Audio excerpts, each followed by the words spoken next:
Carl Jung made a profound discovery destined to fundamentally alter your entire perspective on being an empath. Following decades of dedicated clinical research with individuals exhibiting remarkable sensitivity, Jung concluded that the relationship challenges empaths encounter aren't a consequence of caring too intensely. Rather, he identified how contemporary society has subtly turned their inherent abilities, what should be their most potent strength, into a restrictive prison of codependency. Currently, you might find yourself utterly drained by the constant absorption of others' emotions. Perhaps you wrestle with guilt whenever you contemplate establishing personal boundaries, or you hold the conviction that true goodness necessitates self-sacrifice for the sake of others. Yet, Jung's insights revealed that this isn't genuine empathy. Instead, it's a manifestation of what he termed the collective shadow, actively impacting your nervous system and progressively eroding your inner well-being. Consider the profound implications. Your very identity as an empath might be founded upon a misperception. Those characteristics you've been led to believe set you apart, your acclaimed sensitivity, the self-sacrifice you've been encouraged to adopt. Jung argued these aren't indicators of spiritual evolution. Instead, he identified them as symptoms of what he called the hero-martyr complex, a pervasive psychological snare that perpetuates codependency, exhaustion, and hinders your access to authentic personal power. However, the truly revolutionary aspect of Jung's work lies deeper. He didn't merely diagnose the issue, he meticulously charted the complete psychological framework of empathic codependency and unveiled the exact methodology for its deconstruction. Jung named this transformative journey Individuation, but in essence, he was describing a profound psychological rebirth, one that reconfigures empaths from mere emotional sponges into what I refer to as radically sovereign beings. These individuals possess the ability to feel profoundly without sacrificing their own identity, to give with true generosity without becoming depleted, and to love wholeheartedly without self-abandonment. They have mastered the alchemical process of transforming their inherent sensitivity, once a source of vulnerability, into a potent tool, shifting it from a perceived liability to their most formidable source of strength. Envision a life where you could enter any space and intuitively perceive emotional undercurrents, yet feel no obligation to actively manage them. Picture relationships where you can compassionately witness another's suffering without feeling compelled to undertake their repair. Imagine establishing personal boundaries devoid of the overwhelming guilt that currently incapacitates you whenever you prioritize your own well-being above another's comfort. This vision is not mere fantasy. It represents the profound potential Jung uncovered for empaths who successfully navigate the individuation process. Tragically, most empaths never embark on this transformative path, having been led to believe that their codependent behaviors are synonymous with compassion, their absence of boundaries with love, and their self-sacrifice with spiritual devotion. Upon the completion of this journey, you will grasp precisely why your empathy has been detrimental to your well-being, and more crucially, how to reclaim it as the inherent superpower it was always destined to be. You will come to understand the precise psychological mechanisms that ensnare empaths in codependent dynamics, the unconscious conditioning that convinces you your value is intrinsically linked to your capacity for giving, and the alchemical process Jung delineated for transforming a wounded empathy into profound self-sovereignty. However, I must issue a caution. This revelation will render a return to your former patterns impossible. Once you perceive the psychological truth underpinning your codependency, that awareness cannot be erased. Once you comprehend the extent to which you've been conditioned for self-sacrifice, that knowledge becomes an undeniable part of you. This path demands immense courage, for after a lifetime of prioritizing others, selecting yourself can feel akin to betrayal, even when it is in reality profound liberation. Yet, let us not harbor illusions that this journey will be comfortable. Jung famously articulated that the privilege of a lifetime is to become who one truly is. For empaths, however, attaining true selfhood necessitates dismantling the identity they were taught to embody, and that transformative process often feels like a psychological death. A majority of empaths dwell within what Jung characterized as the collective unconscious trap. Society didn't merely instruct you in sensitivity, it systematically programmed you to equate your inherent worth with your capacity to give, to heal, and to absorb the pain of others. This wasn't overt instruction, rather it was what Jung described as shadow programming, functioning beneath your conscious radar and perpetuated across generations like an insidious psychological virus. Reflect on the origins of your empathic nature. Perhaps you matured within a turbulent household, evolving into the resident emotional regulator, perceiving brewing tensions before they erupted and orchestrating others' feelings to maintain a semblance of calm. You might have been commended for your understanding when, in reality, you were consistently suppressing your own needs to cater to others. It's possible you were told your ability to feel what others felt made you special, which, in essence, signified your utility in managing emotions that adults themselves found overwhelming. Jung's findings indicated that empaths frequently develop within contexts where emotional labor is consistently expected, yet rarely reciprocated. You were taught, implicitly, that love equated to sacrifice, that boundaries were indicative of selfishness, and that your own needs held less significance than the comfort of others. These profound lessons were not conveyed through explicit verbal instruction. Instead, they were deeply encoded into your nervous system through recurring experiences where your worth was gauged by your utility, and your lovability became conditional upon your capacity to manage the emotional states of those around you. This, then, is what Jung meant by the collective shadow. These aren't isolated personal failures or individual psychological wounds. Rather, they are pervasive cultural patterns and societal programming, unconsciously transmitted from parent to child, teacher to student, and from society at large to the individual. The collective benefits immensely from the existence of self-sacrificing empaths, as this dynamic ultimately serves everyone's interests. Everyone, that is, except the empath themselves. You assume the role of the emotional shock absorber for your family, your social circle, and your professional environment. Others quickly learned they could offload their unexamined emotions onto you, knowing you would not only absorb them, but somehow transmute them, akin to a psychological waste management system. And you embraced this role because you were conditioned to believe it was noble, spiritual, and inherently loving. However, Jung grasped a crucial truth that fundamentally shifts this entire dynamic. Empaths are not inherently flawed, they are alchemists in the making. He discovered that this imbalanced pattern is inherently unsustainable, as it transgresses a fundamental law governing psychological energy. Energy must circulate in cycles, not merely flow in a single direction. When you perpetually give without replenishment, absorb without release, and provide space for everyone but yourself, you inadvertently construct what Jung termed a libido dam. This obstruction causes psychological energy to become stagnant, backing up within your system, leading to anxiety, depression, physical ailments, and ultimately, profound burnout. This explains your pervasive exhaustion, not because you are inherently weak, nor because you are performing incorrectly, but because you are functioning in direct opposition to the foundational principles of psychological well-being. The true remedy, therefore, is not to exert greater effort, offer more, or simply cultivate superior coping strategies. The solution demands a complete dismantling of the existing codependent architecture and the construction of something fundamentally distinct in its stead. It is at this juncture that Jung's research takes a more unsettling turn. He ascertained that empaths are not born with an innate predisposition for codependency.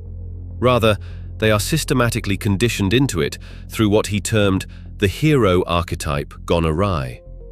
Allow me to elaborate on this concept and underscore its significance as one of the most brilliant insights within the entire field of depth psychology. Jung recognized the hero as one of the quintessential archetypes embedded within the human psyche. The healthy hero archetype unfolds in a specific manner.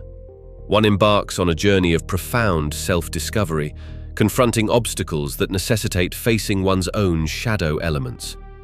Through integrating previously rejected aspects of the self, the individual returns transformed, bringing newfound wisdom back to their community. This is the monomyth, the universal hero's journey chronicled across all cultures' mythologies. However, empaths frequently become ensnared in what I term the hero-martyr mutation, a perpetual cycle where the journey never culminates. In this paradigm, challenges are invariably external, and true personal transformation remains elusive because your focus is entirely directed toward altering everyone but yourself. You have been persuaded that your ultimate purpose is to save others, to mend the injured, to liberate the shattered, and to repair the damaged. This narrative appears noble, even spiritual, and society readily applauds this behavior. You are lauded as caring, compassionate and selfless, receiving affirmation for your sacrifices, commendation for your emotional labor, and acknowledgement for your extraordinary ability to withstand pain that would overwhelm most individuals. Yet, Jung understood that this entire pattern isn't genuinely about altruistic aid. It is, fundamentally, a sophisticated means of self-avoidance. And it is precisely here that his insight becomes disquieting, as it unmasks the hidden shadow aspect of empathic codependency, a truth few are willing to confront. Every moment dedicated to resolving another's dilemmas is a moment you are spared from confronting your own. Every hour poured into someone else's healing journey is an hour you can circumvent your personal suffering. Each relationship in which you assume the role of therapist is one where you skillfully sidestep the risk of revealing your own vulnerability, where you sustain a sense of control by being the helper rather than facing the profound apprehension of being the one who requires assistance. Jung termed this phenomenon psychological bypassing through service. Essentially, you employ the act of helping others as an intricate defense mechanism to avoid grappling with your own unresolved trauma, your personal shadow material, and your innate need for love, attention, and genuine care. In this way, the helper role transforms into a prison, subtly masquerading as a meaningful purpose. And here lies the most agonizing truth, meticulously documented by Jung throughout his clinical practice. The individuals you desperately endeavor to save don't genuinely wish to be saved. Instead, they seek to leverage your empathy as an emotional crutch, a convenient repository for their unexamined feelings, thereby sidestepping their own necessary inner work. Concurrently, you gradually succumb to resentment and utter exhaustion, perpetually questioning why your profound sacrifices consistently fall short, why your unwavering love fails to transform them, and why they persist in making identical destructive choices despite your every offering. This explains why your relationships inevitably trace the same recurring pattern, and you must hear this, even if it causes discomfort. You encounter someone who appears fractured, deeply wounded, seemingly requiring the singular understanding only you can offer. You experience that familiar magnetic pull, that undeniable sense of purpose, and the firm conviction that this time will be distinct, fortified by all you've learned, all your personal growth, and your newfound understanding of how to love correctly. You lavish your energy upon them, utterly convinced that your empathy will mend their wounds, your love will catalyze their transformation, and your sacrifices will, at long last, be fully recognized. You endure behaviors you would never tolerate from anyone else, rationalizing that you perceive their intrinsic potential, truly comprehend their suffering, and instinctively know the person they could evolve into if only they had someone who genuinely believed in them. Yet, it invariably fails, precisely because codependent relationships are not founded upon authentic connection. Instead, They are constructed on unspoken, unconscious agreements. You undertake the management of their emotions in exchange for the validating sensation of being needed, significant, and special. This arrangement allows you to bypass your own inner work by concentrating on theirs, while they evade responsibility for their healing by delegating it to you. It's a flawlessly dysfunctional system, meticulously serving everyone's shadow needs, even as it systematically undermines everyone's potential for genuine growth. Jung realized that until empaths confront this uncomfortable truth head-on, they will remain captive in a seemingly endless cycle of rescuing, resenting, and reliving.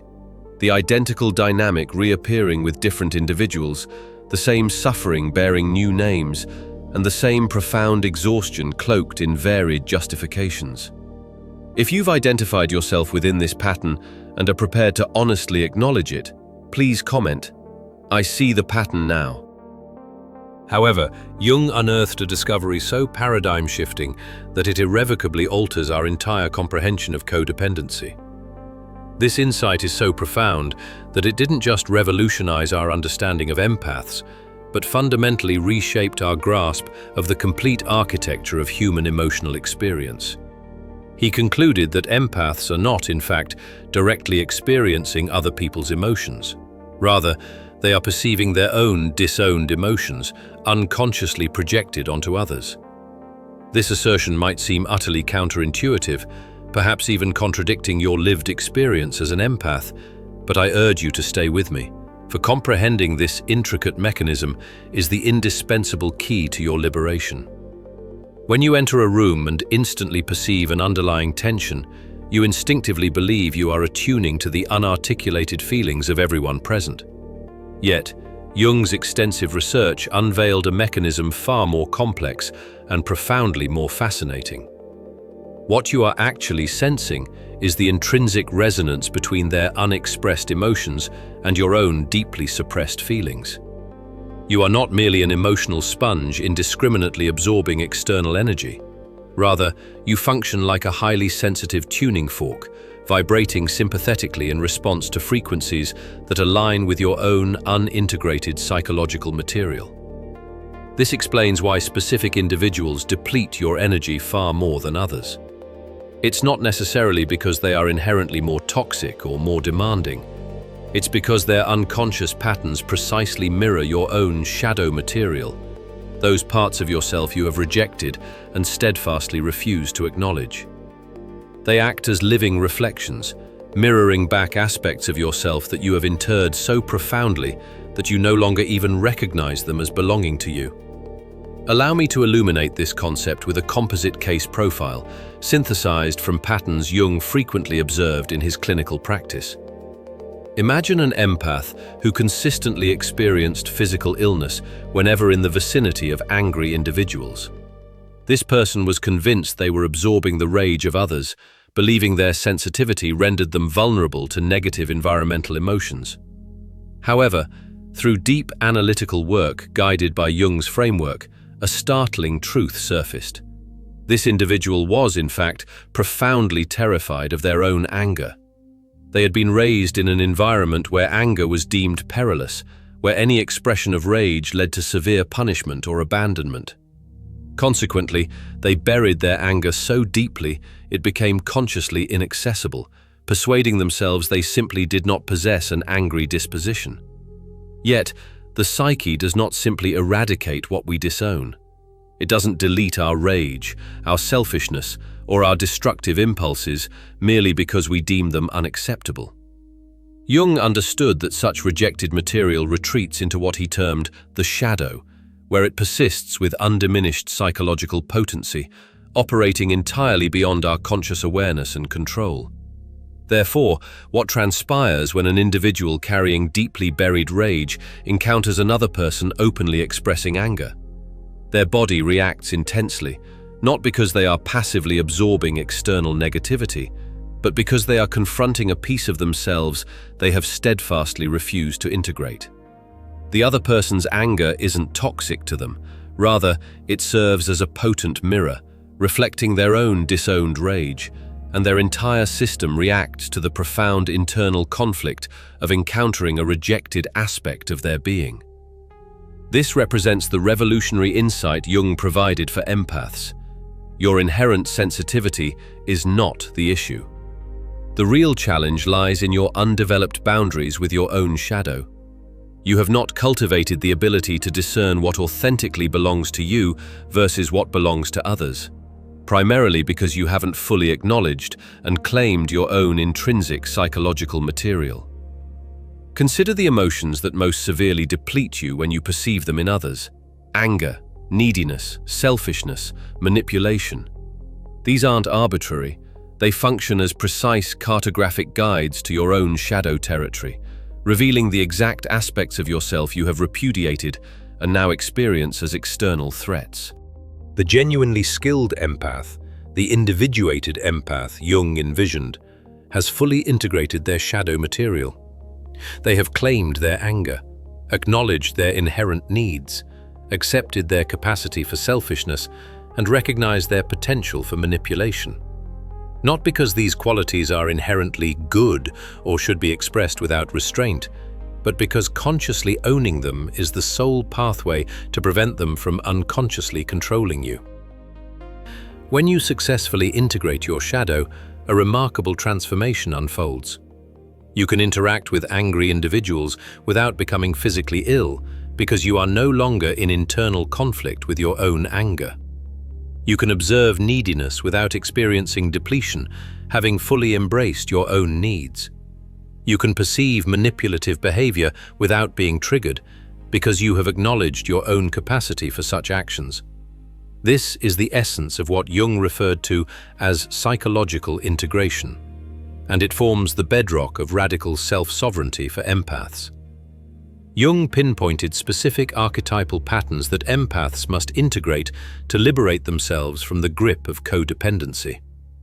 Comprehending these archetypes is paramount, as they embody fundamental psychological structures inherent in every human psyche, yet empaths engage with them in uniquely dysfunctional ways that unwittingly sustain their codependent behaviors. The first archetypal system is what Jung termed the anima and animus, the inner feminine and masculine principles residing within every individual, irrespective of biological sex. Jung conceived of these not as literal gender characteristics, but as complementary psychological functions essential for maintaining psychological health and requiring a balanced interaction. The anima embodies the receptive principle, the innate capacity to feel, to receive, to nurture, to flow, to accommodate, and to connect. The animus, conversely, represents the assertive principle, the ability to act decisively, to protect oneself, to direct one's energy, to establish structure, to discriminate effectively, and to separate. Both are fundamentally vital, immensely powerful, and absolutely must be integrated. However, empaths habitually over-identify with receptive qualities while simultaneously disavowing assertive ones. You have cultivated an extraordinary capacity to perceive every nuance, absorb everyone's emotions, nurture every need, harmonize with every energy, adapt to every preference, and connect intimately with everyone's pain. Concurrently, you have allowed your capacity to act on your own behalf, to safeguard your energy, to consciously direct your attention, to construct appropriate boundaries, to discern between healthy and unhealthy relationships, and to emotionally separate yourself from others' states to remain underdeveloped. This imbalance engenders a profound psychological disharmony. You possess the ability to feel everything, yet find yourself unable to act upon it. You can sense impending harm, but lack the means to shield yourself. You can absorb pain, but cannot transmute it into wisdom. You can open yourself completely to everyone, yet are unable to selectively close yourself off. You embody pure receptivity without assertion, all feeling devoid of action, all flow without essential structure. Jung revealed that this severe imbalance doesn't merely predispose you to codependency. It actually renders you potentially detrimental to both yourself and others. This is because underdeveloped assertion doesn't simply vanish. It retreats into the unconscious, becoming what Jung termed shadow assertion. This typically manifests as passive aggression, manipulation veiled by guilt, emotional blackmail disguised as genuine care, simmering resentment that insidiously poisons relationships from within, and ultimately, explosive rage when your long-suppressed boundaries are irrevocably breached. Achieving radical self-sovereignty necessitates the integration of both these fundamental principles. You must consciously learn to both receive and assert, to open and to close, to give generously and to protect your energy, to feel deeply and to act decisively. This process is not about hardening yourself or relinquishing your inherent sensitivity. Rather, it is about cultivating what Jung termed differentiated consciousness, the crucial capacity to distinguish clearly between self and other, between your own feelings and those of others, between genuine compassion and destructive codependency, and ultimately, between authentic love and debilitating fusion. When you deliberately integrate assertive energy, you cultivate the profound ability to perceive someone's pain without internalizing the mission to fix it. You can compassionately witness suffering without allowing it to permeate your own being. You become capable of offering genuine support without assuming undue responsibility. You can love another person deeply while simultaneously upholding clear, energetic boundaries that shield both individuals from the toxic entanglement that codependency inevitably spawns. The second archetypal pattern essential for empaths to confront is what Jung referred to as the child archetype. More precisely, the wounded child residing within your psyche, continuously making unconscious decisions rooted in decades-old programming. This wounded inner child internalized the belief that being needed equated to being loved, that fixing others conferred value, and that absorbing pain was synonymous with being good. These profound lessons were not conveyed through verbal instruction, but were deeply imprinted through repeated experiences where your emotional labor garnered attention, where your sensitivity was lauded for its utility, and where your ability to manage chaotic situations rendered you indispensable. This wounded child continues to exert influence over your adult relationships, though its voice often goes unrecognized because it masquerades as your own. When you experience guilt for establishing a boundary, that is the wounded child expressing its terror that self-protection will lead to abandonment. When you find yourself compulsively checking on individuals who have caused you pain, that is the wounded child's plea, convinced that if you just exert enough effort, they will finally perceive your worth. When you endure mistreatment while rationalizing that you are simply being understanding, that is the wounded child conflating love with mere endurance. Jung's individuation process demands a conscious act of parenting this wounded inner child, not through a form of inner child work that merely coddles and validates, but through what Jung termed integration. You must consciously provide this part of yourself with the security, the unconditional love, and the stable attachment it historically lacked, thereby enabling it to cease dictating your adult relationships from a place of childhood terror. This entails learning to soothe yourself when you encounter the panic of potential abandonment, rather than instantly resorting to people-pleasing to avert it. It signifies consciously choosing yourself, even when the wounded child vehemently cries out that you are being selfish. It means acknowledging that the love you so desperately pursue from others is, in fact, the very love you must first cultivate and bestow upon yourself. However, here lies the inherent difficulty of this work. The wounded child does not genuinely desire healing. It yearns to be rescued. It remains perpetually expectant, waiting for the parent who will finally truly see it, the partner who will unequivocally choose it, the friend who will ultimately prioritize it. Individuation necessitates grieving the rescue that will never arrive, and instead diligently constructing your own secure emotional foundation. When you successfully complete this profound archetypal integration, when you harmonize receptive and assertive energies and effectively heal the wounded child's pervasive influence over your choices, you cultivate what Jung termed inner authority. This is an unshakable sense of self that is no longer reliant on external validation, approval, or the need to be needed. You no longer feel compelled to seek out broken individuals to derive a sense of your own value. You no longer feel obligated to fix people to demonstrate your worth. You no longer sacrifice yourself in an attempt to earn love, because you have finally understood that authentic love does not demand sacrifice. If you're beginning to perceive how these archetypal patterns have exerted control over your relationships, feel free to comment, "I'm integrating my wholeness." It is here that Jung's framework arrives at its most intense and challenging phase, a point where many empaths retreat, for the process becomes so profoundly uncomfortable it can feel intolerable. Yet, Jung understood that empaths cannot incrementally diminish codependency. They cannot gradually adjust their way out of these entrenched patterns. They must instead undergo an alchemical transformation through what he designated the nigredo, the blackening phase, where your former identity completely dissolves. Jung dedicated extensive study to alchemy, not out of a literal belief in transmuting lead into gold, but because he recognized alchemical texts as profound symbolic blueprints for psychological transformation.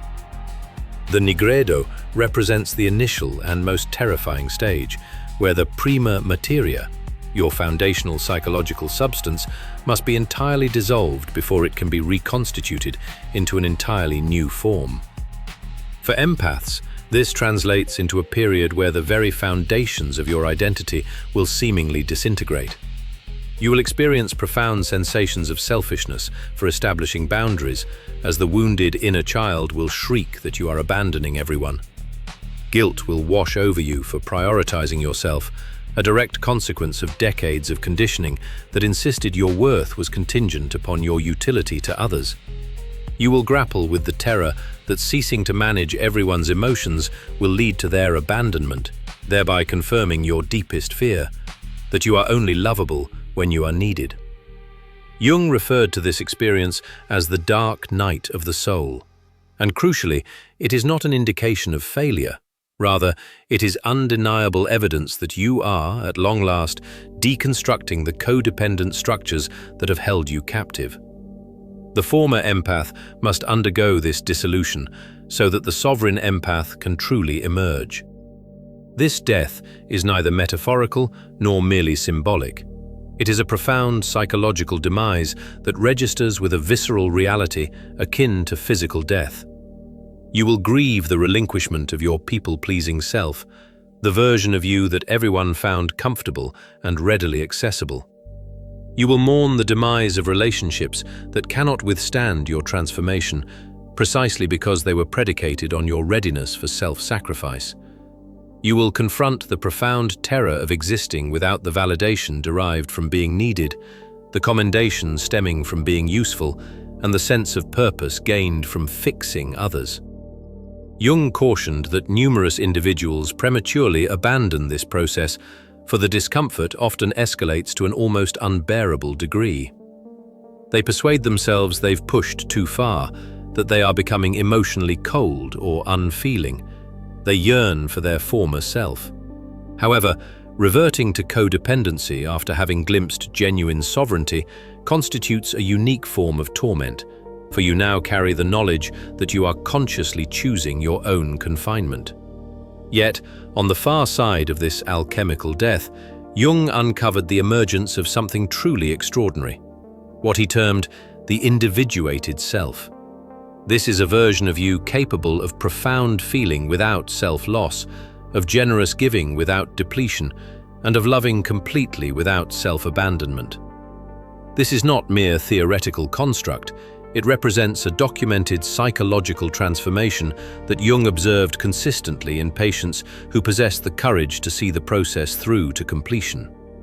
This sovereign empath functions from what Jung coined inner authority. an unassailable sense of self that remains unswayed by external validation, approval, or the perceived need of others.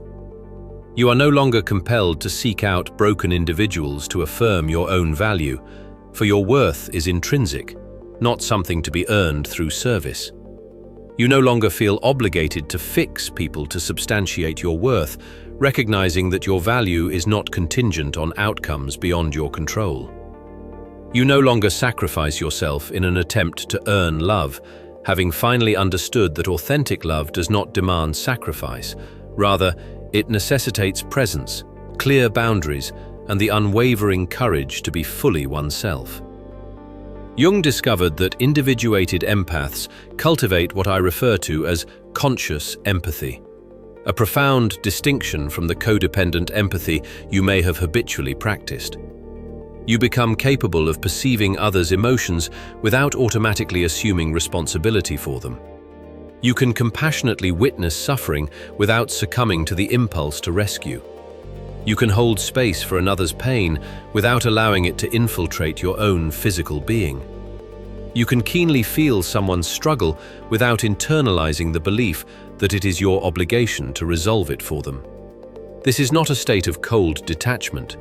It represents a radical form of compassion that acknowledges the most loving action you can take is to permit others to confront their own darkness, while diligently tending to your own inner light.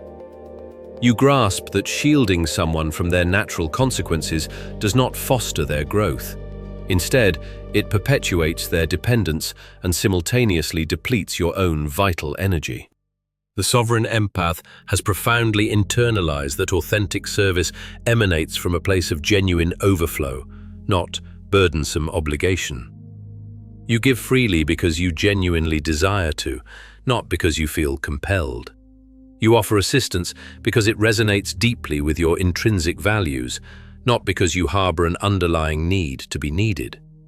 You extend love because someone has genuinely earned your trust, not because you are desperately striving to earn theirs.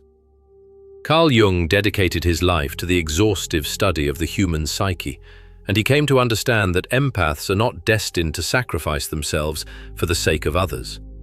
Your true purpose is to exemplify what integrated sensitivity truly embodies, to demonstrate that profound emotional depth and robust personal boundaries can coexist harmoniously, and to prove unequivocally that feeling everything does not equate to being responsible for fixing everything. The era of the codependent empath is drawing to a close. The ascendancy of the radically sovereign empath has commenced, and it begins with your fierce, unwavering commitment to choosing yourself with the same intensity you have historically reserved for everyone else. However, this momentous choice is not a singular event. It is a daily commitment, reaffirmed in every interaction. Each time you perceive the familiar magnetic pull toward codependency, you must deliberately choose a different path. You will make this choice when another attempts to burden you with responsibility for their emotions, and you compassionately yet firmly decline. You will make this choice when guilt arises from having your own needs, and you honor them regardless. You will make this choice when someone accuses you of selfishness for upholding your boundaries, and you maintain those boundaries with unwavering love. Jung understood that psychological transformation is not a finite destination, but an ongoing practice. Every conscious moment, every authentic choice, every decision to respond from a place of sovereignty rather than codependency incrementally constructs the robust psychological architecture of your individuated self. Your inherent sensitivity was never the issue. The challenge lay in your insufficient boundaries with your own shadow. Your empathy was never a weakness. Rather, your belief that self-sacrifice was a prerequisite for its expression was the true vulnerability. Your capacity to feel profoundly was never excessive. Instead, the world's limited ability to contend with such depth was the inadequacy. You are not here to diminish your true self for the comfort of others. You are not here to meticulously manage everyone's emotions, thereby absolving them of their own growth. You are not here to continuously prove your worth through ceaseless giving. You are here to embody your complete, authentic self, replete with boundaries and profound depth, sharp discrimination, expansive empathy, and firm assertion, all fully integrated and radically sovereign.